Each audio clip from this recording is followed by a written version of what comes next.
All right, everyone. So a company called iGulu reached out to Adam and I recently and asked if we'd be interested in showcasing one of their products. This is the F1, and it is an all-in-one brewing system. This is very different if you've watched our previous home brews from the large kettle system that we normally use with the wort chiller and the fermentation buckets and all of that.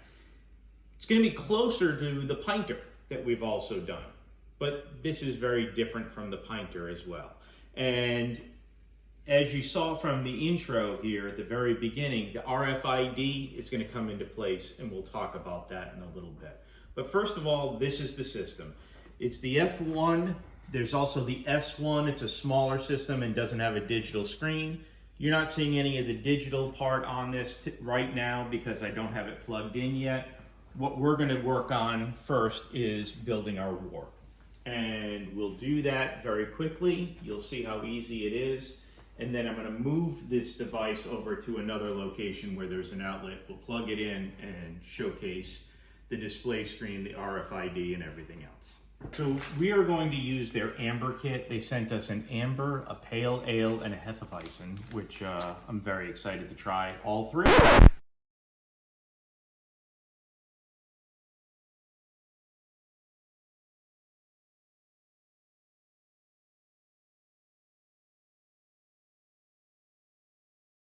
But I'm in the mood for an amber. We're going to do that. As you can see, the foam in here still, we don't fear the foam.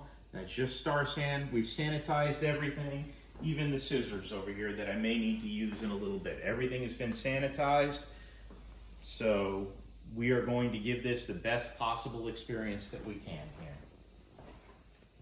All right, so in this package, you get your DME, which we're very familiar with. You get a dry yeast. You also get 2 aromatic extract hops, and this is a Hirschbrucker, I'm mispronouncing that, I'm sure, and a bittering hop. And then this is the RFID, and we'll use that later. So there's still a little bit of residual Star San in here, that's perfectly fine, but we filled it up to the 116 ounce mark, not to the 1 gallon mark. It's gonna make a gallon of beer, but we start off at the 116 ounce mark. So that's where we're at right now. Now, this is where things change a little bit for us from every other type of brewing that we've done, okay? The order of operations is a little bit different. So if you remember, the pinter was very simple, but their instructions were not very good. They were not very intuitive. Their app was a little bit fluky, but our regular brewing in the kettle, that we start off, well, first of all, like the yeast, you'll see where the yeast comes into play here. Usually we pitch the yeast much later than that. But anyhow, let's just follow their instructions. We filled it up to the 116 ounce mark. They recommend spring water. I have RO water, which is also very good. They recommend not using tap water. Just go to the store and buy a gallon of spring water if you don't have RO. I have RO, so I did that. It's easier for me. The second step is to put the hop extracts in. So we're going to start off with the aromatic extract first. This is the Hirschbrucker. Again, I'm probably butchering that. My son speaks German. I don't. So I'm sure he'll make fun of me later in this. And this is a hop oil, right? Yes, and you don't really want to get this on you. You definitely don't want to taste it because it's going to be very, very bitter. So let's see what the coloring is on this. Oh, it's very clear. So it's going to make it a very cloudy, appearance. Okay. Next, we'll do the second aromatic one. Exact same as the first, just comes with 2 of them. You can smell that. It's got a very nice, kind of a piney nose to it. Yeah, it's not bad. It's not unpleasant. Okay, this is the bittering extract. This is the one you definitely don't want to just taste out of curiosity. Don't be that person. Put that in. This has a little bit more of a yellow tinge to it. As you can see, squeezing out every little bit of the bittering and the aromatic hops. Next is to sprinkle in the yeast. Now again, we pitch the yeast at the end normally. So I've got my sanitized scissors here because again, we sanitized everything. That's the biggest thing when you're dealing with homebrew, is making sure that things are sanitized. And for this, I don't really need to broadcast it all over, just dump it in because we're still gonna add the DME anyhow. Normally we would try to spread it out a bit and make sure that it was well covered. The last is your dry malt extract. So, and this is a breeze. You may have seen this in your local homebrew shops or on Amazon or other places that you buy your homebrew products. I know Adam mentioned that he has seen this exact package at our local homebrew place, and I think he said it was like $7 for this. This is a 1 pound DME. Just pour it in. A lot less stirring involved. As a matter of fact, there's no stirring involved. It says not to stir it, which I was going to comment on. If you remember our kettle videos, I'm stirring away with that big old spoon while Adam is doing the things that he's doing, adding in the DME and whatnot. That's it. We've made our wort. So now what you do is you put this, oops, you put the cover on, snaps right into place, and then it has a bracket here, and or a collar, I guess, and this will hold it in place for us.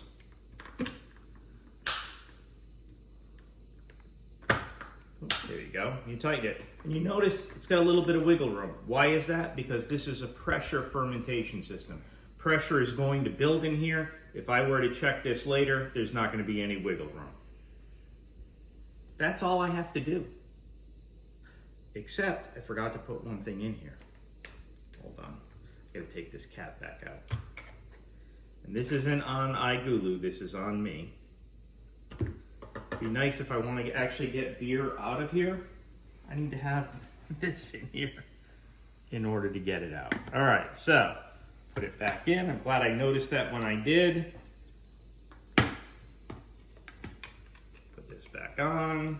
Again, it's going to be a little bit loosey-goosey, and that's fine because that's how it's supposed to be. It's a pressure fermentation. I don't have it connected. I'm doing this kind of backwards. Normally, if I wasn't being filmed and just doing this myself. There we go. All right, so a little bit loosey-goosey, no big deal. Now we just take it and we place it right into the system. And in a minute, I'm going to bring it over to the other side of the room, plug it in, and we'll do all the rest of the connections. Okay, so now I'm going to connect this to the tap, get it all set up. I pressed something by accident on the display, so ignore that for a moment. I couldn't figure out how to backspace. Anyhow, one thing that a lot of people seem to struggle with on the videos, and it's really not that hard once you figure it out, is that you need to put this line into the tap first before connecting to this. Believe it or not, there is already a little bit of pressure in here. And if you just attach this directly, you're going to get some beer spewing out. Not a lot, it's not going to gush out, but a little bit. And then you also have this here, which is a restrictor, and we'll adjust that in a moment. But if you just come over here and try to put it in, it's not going to go anywhere.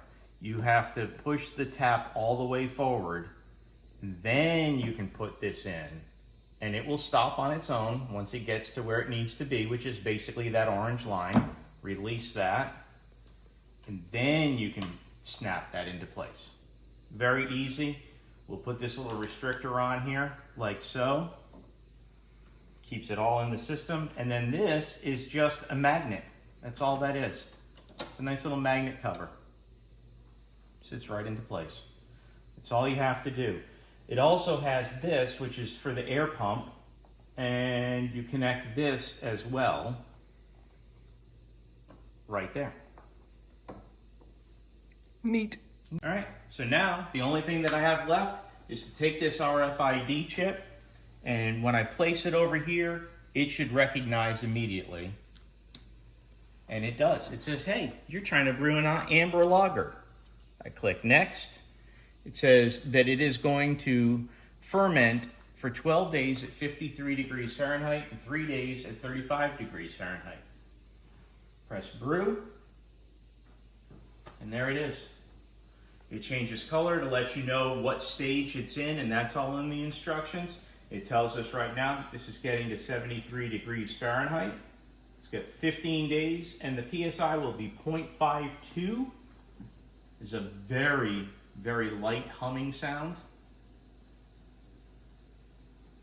That's it. We'll come back in a couple of weeks, check it out, give it a try. Just tap it right from here, you've got fresh beer. Now, this is only a gallon. The pinter was a little bit more than that, and our regular home brewing system is 5 gallons that we're brewing at a time, 5 to 5.5 gallons. So you're not getting as much beer, but I mean, there's no effort involved in this. This is something that you could do very easily in an apartment, in a house, anywhere that you want to do it, as long as you have electricity. Also, one neat thing, because I was wondering about this, what if the power goes out? What if you get a storm or something like that?